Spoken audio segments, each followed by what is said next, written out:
Hello mga ka-cooking! Welcome back again! Ito, gagawa naman tayo ngayon ng Filipino food pero my own version. So, ang aking ingredient is ginger powder, pepper powder, salt. Tapos ito yung tokwa. Sibuyas, luya, bawang at pork ribs and soy sauce. So, gagawa ako ngayon ng tokwat baboy. So, yun yung aking version. So, let's proceed na guys. Ayan. So, as usual, sa lagi nyong alam, sa mga nakakaalam at sa talagang supporters ko, alam nyong hindi ako naglalagay ng mantika. So, ilagay na natin yung ating pork ribs. Ayan. Ayan, ilagay natin yung pork ribs natin yan. Hayaan natin siyang mag golden brown, guys. So, pahayaan natin siyang mag brown. Ayan. So, hayaan natin mag brown yung ating kakarnihan. Tapos, pag nag golden brown na siya, tsaka natin siya babalik ta rin.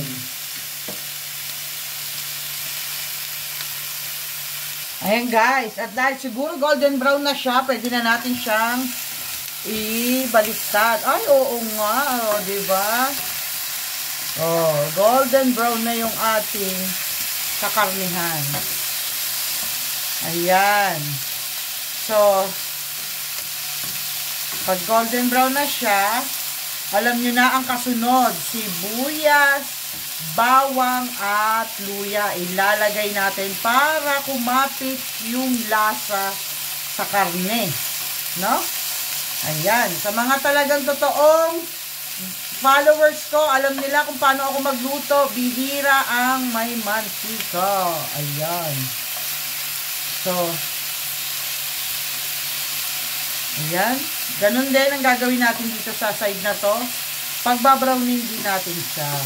So, ayan guys, antay ulit tayo, no, para mag golden brown na talaga siya, definitely. Ayan.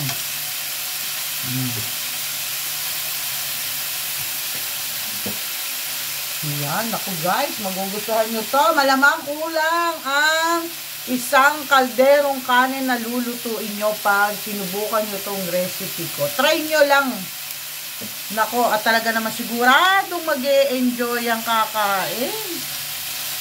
Hindi mamantika, pero malasa. Ayan. So, guys. Oh, dahil golden brown na, oh, diba? Ayan. Dahil golden brown na siya, no?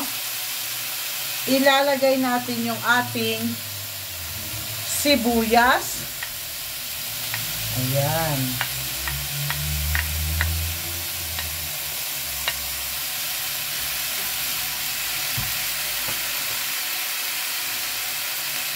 Ayan.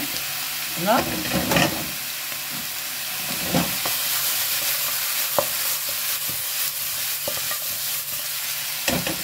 Patatalunin. Joke lang. Kung kaya nyo patalunin, sige patalunin nyo. Ayan guys. So, bango. Grabe. Sibuyas pa lang ang nilalagay natin. Ang bango na niya. What if pag nailagay na natin lahat? Kumukulo-kulo na siya. Ay, talaga naman napakasarap guys. Next, ang bawang. At luya. Ayan. Ilagay na natin yung bawang, luya, no? Kasi kailangan natin palasahin ng gusto yung ating karne sa luya, no? Guys, try nyo to. Ayan. Antayin natin siyang mag-golden brown na, no? Pati yung ating luya. Pag-golden brown din natin siya.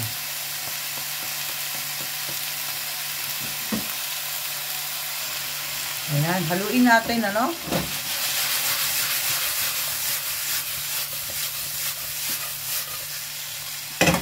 Oh, golden brown na siya, guys. Tsaka ang bango niya. Grabe. Ayan. Dahil dyan, ilalagay na natin ang ating luyang powder, paminta at asin. Para lalong mas masarap, medyo maanghang-anghang siya, no? Ayan. Wow, grabe guys, ang bango. Sobrang bango niya guys. Ayan.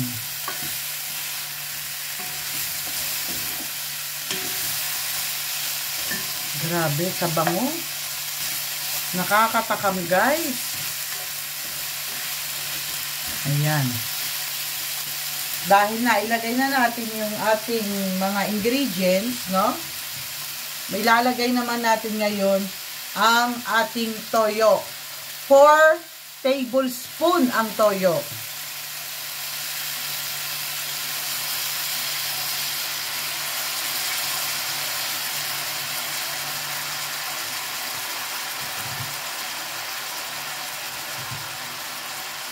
Siyempre, no? Mamaya maglalagay din tayo ng konting tubig dyan. Para at least, para may konti siyang sabaw, no? Para masarap. Yan, guys. Siyempre sa inyo, guys, depende sa inyo kung gusto nyo madaming tubig, mas maraming paminta, mas maraming luya, mas maraming asin. Alam niyo yun? Kasi kanya-kanya tayong style. Baka sa inyo matabang yung timpla ko. Pero guys, try nyo rin iluto siya. Grabe. Kasi sa akin, pinanunuot ko hanggang buto yung lasa niya kung bakit hindi ako naglalagay halos ng mantika. Para kasi diba yung karne, pag naluto siya ng walang mantika, dun lalabas yung kanyang lasa. No? Lalo na kung kakakatay lang ng karne na binili nyo galing palengke. So, ganyan guys ang itry nyo. Itry nyo din. Malay nyo, magustuhan nyo yung on version ko, 'di ba? Malay nyo lang. O ayan. Dahil diyan, ilalagay na natin yung ating water. Ayan. So, dahil sa kulang, magdadagdag pa tayo. Ayan. After nyan, aantayin natin siyang kumulo ng kumulo hanggang sa lumambot ang karne. Mga 20 minutes, guys, no? So, takpan muna natin. Antay tayo ng mga 20 minutes, guys. At least makita natin at saka natin ilalagay yung, sa huling-huli yung tokwa. Ayan, guys. After 20 minutes. Wow! Ang sarap, guys. Ang bango. Wow naman. Wow. Talagang ang ganda ng kanyang color, guys. Talaga nga naman Nako, guys. Extra rice.